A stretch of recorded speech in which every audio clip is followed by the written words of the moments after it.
Hello guys, আজকে আমি চলে এলাম আমি বাবুর ঘরে দেখেন কি খাচ্ছি।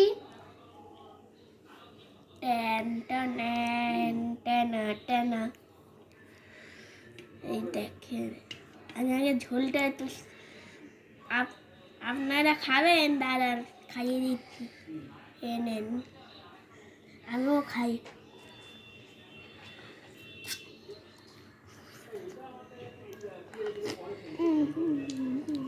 দার্জিলিংয়ে এইটুকুনি ম্যাগি কত টাকা নিয়েছিল? না 50 টাকা। না না, এর থেকেও কম দিয়েছিল না, একটা ছোট্ট বাটিতে দিয়েছিল। নেপালি বাটি 20 টাকার ম্যাগিটা ওটা দুজনকে দিচ্ছিল 50 100 টাকা দিয়ে। আরে নেপালি বাটি না নেপালি না, নেপাল না না, এটা বাতাসে আলুপের ওখানে খেয়েছিলাম।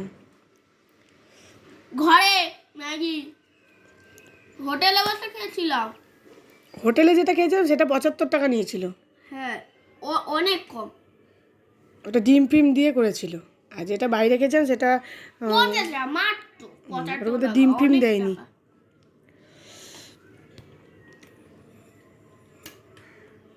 কেমন লাগছে জানাবেন। যে গুড মর্নিং বলেছে আপনাদেরকে সবাইকে। কৃষ্ণায় পড়ছে, গায়ে খেয়েছে ছ্যাঁকা। ঠিক হয়েছে। ঠিক আছে, চলুন এখনো মতন টাটা, গুড মর্নিং সবাইকে।